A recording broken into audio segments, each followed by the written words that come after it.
नमस्कार दोस्तों, स्वागत है आपका वैद आईसीएस लॉ के YouTube चैनल पर। और आज हम आप सभी के समक्ष एक बहुत बड़ी जानकारी लेकर आए हैं, एक बहुत बड़ी खुशखबरी लेकर आए हैं जिसका आप सभी को इंतजार था। जी हां, यूपी एपीओ का ऑफिशियल नोटिफिकेशन आज आ चुका है और टोटल 182 पद सृजित हुए हैं। जैसा कि यदि हम सबसे पहले अगर हम इसकी डिटेल एप्लीकेशन के सबसे पहले पृष्ठ पर देखते हैं तो यहां पर स्पष्ट रूप से अंकित है कि आप फॉर्म कब से भर सकते हैं। तो 16 सितंबर यानी कि आज से ही आपकी फॉर्म भरने की तिथि आरंभ हो चुकी है और आप 16 अक्टूबर तक फॉर्म भर सकेंगे। उसके साथ ही इसमें सुधार करने की जो तिथि की गई है वो 24 अक्टूबर रखी गई है। चूंकि वैकेंसी 3 वर्ष बाद आई है तो इस बात की भी संभावना है कि हो सकता हो डेट बढ़ जाए, तो इसलिए बहुत परेशान मत होइएगा, ध्यान रखिएगा। पर अभी आप 16 अक्टूबर से पहले अपना फॉर्म भर दें।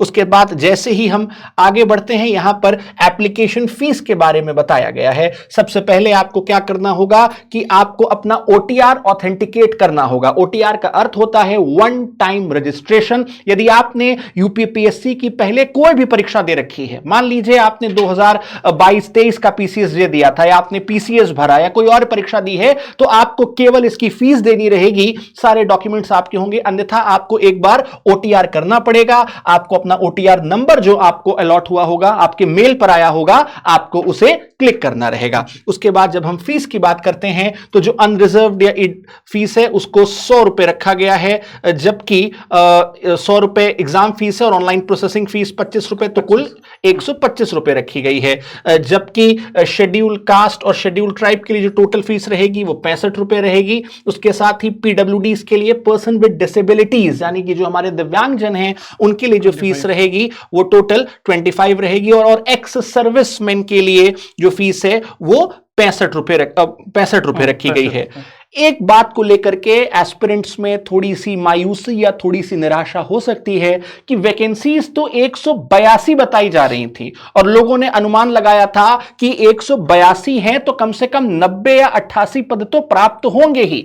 और पर अनरिजर्व्ड केवल 27 हैं, एससी कैटेगरी में 67 हैं, एसटी में 9 हैं, ओबीसी में 61 हैं, एक्स सर्विसमैन की 9, ईडब्ल्यूएस के 18 और फीमेल के 36।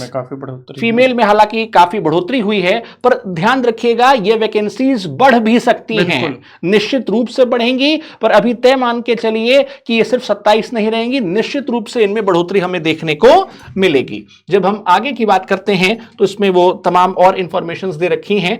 अब हम सीधा कोशिश करते हैं कि आपके हम पाठ्यक्रम पर आए। ये तमाम प्रोफार्मास और क्या क्या आपको देना, अगर आप डिसेबिलिटी है या किसी प्रकार का एसटी एससी रिजर्वेशन है, ये आप देख सकते हैं। वो तमाम सर्टिफिकेट्स यहां पर अंकित किए गए हैं। अब हम सीधा जब हम सिलेबस पर आए तो यहां पर एक अच्छी चीज है, एक अच्छी बात यह है कि केवल और केवल नए क्रिमिनल लॉस पूछे जा रहे हैं आपसे। केवल जो टोटल 100 क्वेश्चंस होंगे लॉ में, उसमें बीएनएस, भारतीय साक्ष्य अधिनियम और भारतीय नागरिक सुरक्षा संहिता और पुलिस रेगुलेशन एक्ट। हालांकि सेक्शंस की संख्या बढ़ा दी गई है पिछले वर्षों की तुलना में।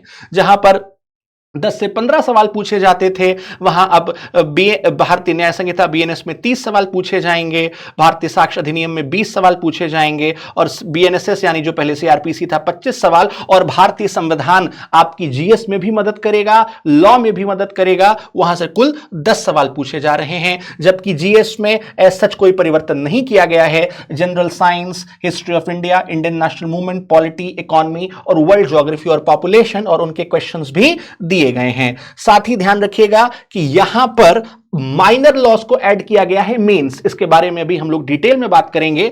और कुल जब हम बात करते हैं तो आपकी मुख्य परीक्षा जो होगी वह 500 अंकों की होगी, जिसमें जनरल हिंदी, जिसमें जो है अन्य अधिनियम का मतलब बाकी सारे आपके क्रिमिनल जो माइनर लॉज हो गए वो हो गए। और यहां पर ध्यान दीजिएगा पर्सनैलिटी टेस्ट मेंशन्ड है, इंटरव्यू या वाइवा वॉस नहीं है। पर्सनैलिटी टेस्ट का मतलब है कि आपके पूरे व्यक्तित्व का परीक्षण किया जाएगा, ये तमाम चीजें। और ये तो एक बेशक कुछ जानकारियां थी आपके नोटिफिकेशन को लेकर के। अब इसकी स्ट्रेटेजी को लेकर के मैं जानना चाहूंगा हमारे लॉ के एचओडी, हमारे विधि प्रकोष्ठ के अध्यक्ष आदरणीय नीतीश सर से। सर, आपका बहुत बहुत स्वागत। बहुत बहुत धन्यवाद सर। जैसा कि वेस्ट लॉ की टीम ने पहले ही इस बात को अनाउंस कर रखा था कि पिछले माह दैनिक जागरण के संस्करण में यह बात आई थी सामने छपकर कि प्रस्ताव प्रेषित किया गया है अभियोजन की तरफ से कि जो वर्तमान सिलेबस है उसमें बदलाव चाहिए। एपीओ के सिलेबस में आप देख सकते हैं कि जो संक्षिप्त अधिसूचना जारी की गई थी उस समय तो सिलेबस नहीं जारी हुआ था, लेकिन आज की तारीख में यह बात स्पष्ट हो जाती है कि हमारी टीम ने जिस सिलेबस को ध्यान में रखते हुए आपके इस स्पेशल बैच की शुरुआत की है, ठीक वही सिलेबस जारी किया गया है दोस्तों। तो आपको बिल्कुल भी नहीं घबराना है, हमारा 75 डेज का प्लान बिल्कुल अपने ट्रैक पर है और आज आए सिलेबस ने इस बात की गारंटी कर दी है कि हम जिस ट्रैक पर आगे बढ़ रहे हैं वो हम अपने सफलतापूर्वक 75 दिनों में उस कोर्स को कंप्लीट करा ले जाएंगे। हमारे पुराने क्रिमिनल लॉज इस बार नहीं है, नए क्रिमिनल लॉज हैं और साथ ही साथ आप देख पाएंगे कि प्रीलिम्स में संविधान के रूप में एक सब्जेक्ट जोड़ा गया है, तो यह भी आपके लिए ध्यान देने योग्य बात है।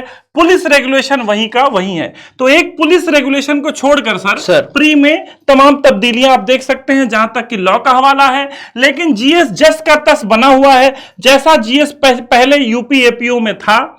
और एपीओ में आपको पहले से पता है कि सवाल बता दिए जाते हैं, पता रहता है आपको कि कितने मार्क्स के कितने सवाल आएंगे, ये ठीक जस का तस वैसा ही सिलेबस है। तो जहां तक प्रीलिम्स का सवाल है स्टूडेंट्स, क्योंकि हमारा अभी अहम लक्ष्य, मुख्य लक्ष्य प्री क्वालिफाई कराना है अपने स्टूडेंट्स को। आपको पता है, संभावित है कि दिसंबर में परीक्षा हो सकती है, इसको ध्यान में रखते हुए आपका पूरा ध्यान, आपकी पूरी एनर्जी जानी चाहिए प्रीलिम्स पर। साथ ही साथ आज हम मुख्य सिलेबस को भी डिस्कस करेंगे, जहां आप ये देख सकते हैं कि मेन सिलेबस में इन सब्जेक्ट्स के अलावा कुछ और भी चीजें जोड़ी गई हैं। जैसे पहले मेंस के सिलेबस में सर जो सामान्य हिंदी है वो तो जस की तस 100 नंबर की है, लेकिन टोटल मार्क्स मेंस का 400 नंबर का आता था और इस बार स्टूडेंट्स 500 मार्क्स है, यानी 50 और 50 अन्य 100 नंबर जोड़े गए हैं। वो कहां से जोड़े गए हैं वो आप देख पाएंगे।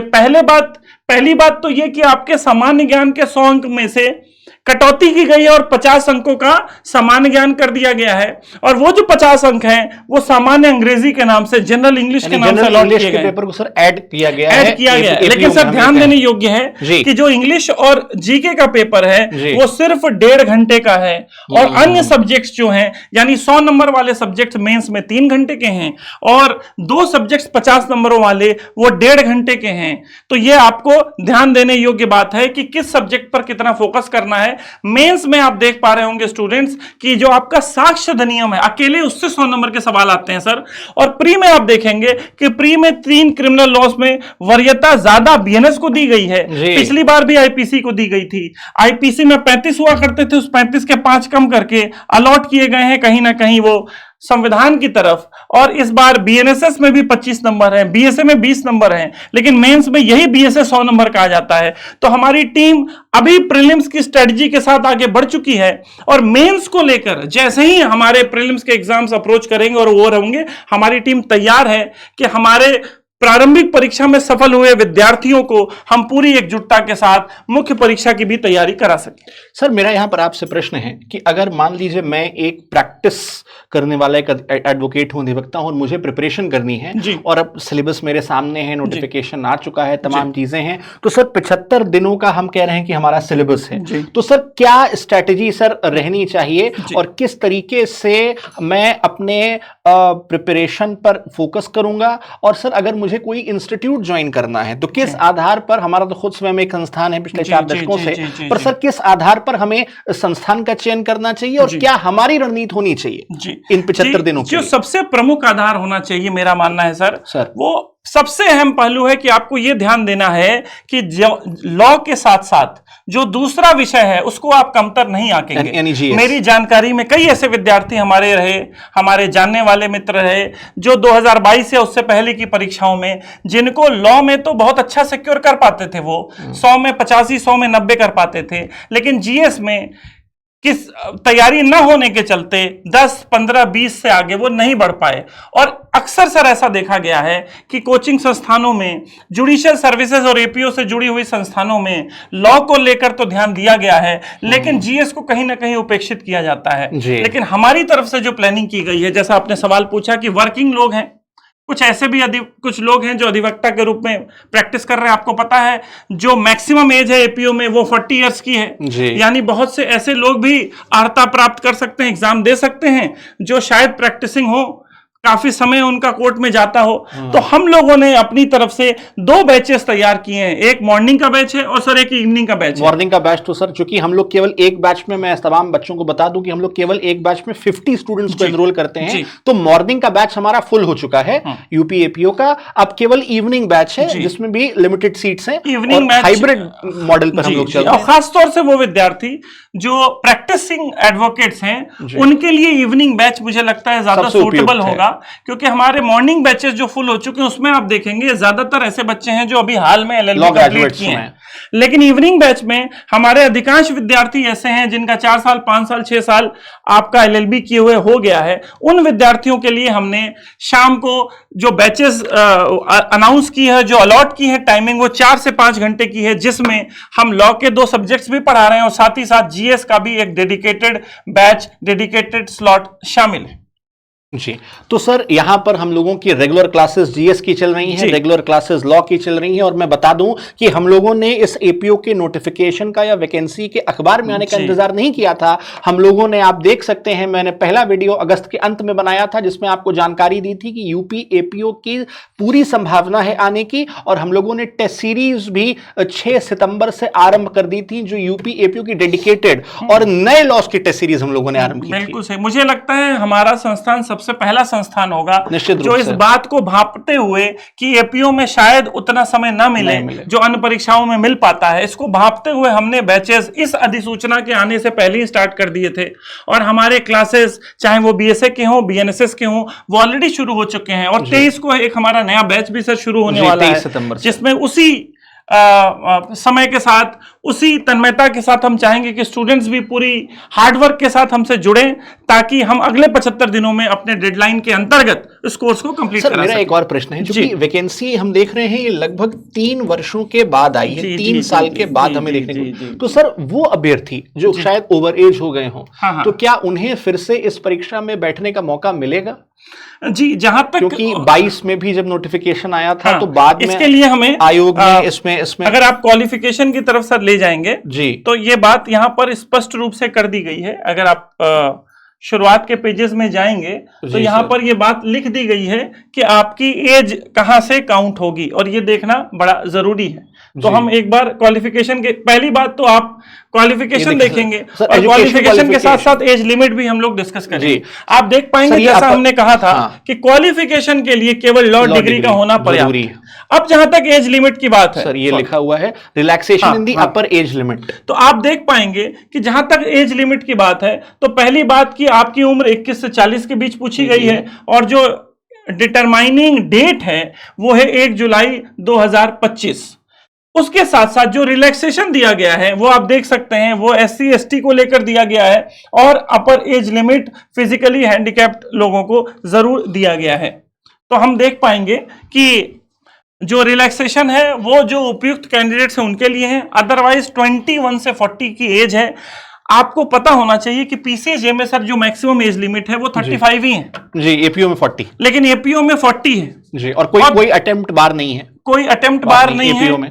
और आपकी सीटें अच्छी आई हैं। जो लोग थोड़े से निराश हो रहे हैं, खासतौर से वो जो अनरिजर्व कैटेगरी के हैं कि 27 सीटें, उनको निराश नहीं होना है, क्योंकि ये 27 सीटें हमें पूरी जानकारी मिल रही है कि ये बढ़कर 50 के आसपास अनरिजर्व की जाने वाली हैं, क्योंकि पिछली बार भी जो वैकेंसी आई थी, वैकेंसी अंततोगत्वा लगभग डबल होकर रिजल्ट निकला था। तो आपको बिल्कुल भी इस बात को लेकर परेशान नहीं होना है कि आपकी सीटें इतनी रहने वाली हैं, सीटें आगे बढ़ने वाली हैं। आप पूरे मनोयोग के साथ तैयारी में बने रहें, हमें पूरी उम्मीद है कि आप जरूर सफलता प्राप्त करेंगे। और मैं आपको बता दूं, हमारे संस्थान वैद ICS लॉ में प्रतिदिन 6 घंटे की क्लासेस चल रही हैं, चाहे लॉ हो चाहे जीएस हो। हर सैटरडे को आपका टेस्ट लिया जाता है, विद डिस्कशन उसको सॉल्व कराया जाता है, और आपकी डेली बेसिस पर सामान्य अध्ययन की भी कक्षाएं संचालित हो रही हैं। तो मैं आशा करता हूं कि आप जब इस वीडियो को देखेंगे, आप इस तमाम हमारे संस्थान में जो तमाम ये बैचेस चल रहे हैं इनका लाभ उठाएंगे और अपने लक्ष्य को प्राप्त करने में सफल होंगे। वैद ICS लॉ की पूरी टीम हमेशा आपके साथ है और अगर आगे भी कोई अपडेट आएगा या वैकेंसी बढ़ने का अपडेट आएगा तो हमारी टीम आप सभी के समक्ष लाती रहेगी। हम आशा करते हैं आप सभी स्वस्थ रहें, प्रसन्न रहें। बहुत बहुत धन्यवाद। जय हिंद, जय भारत।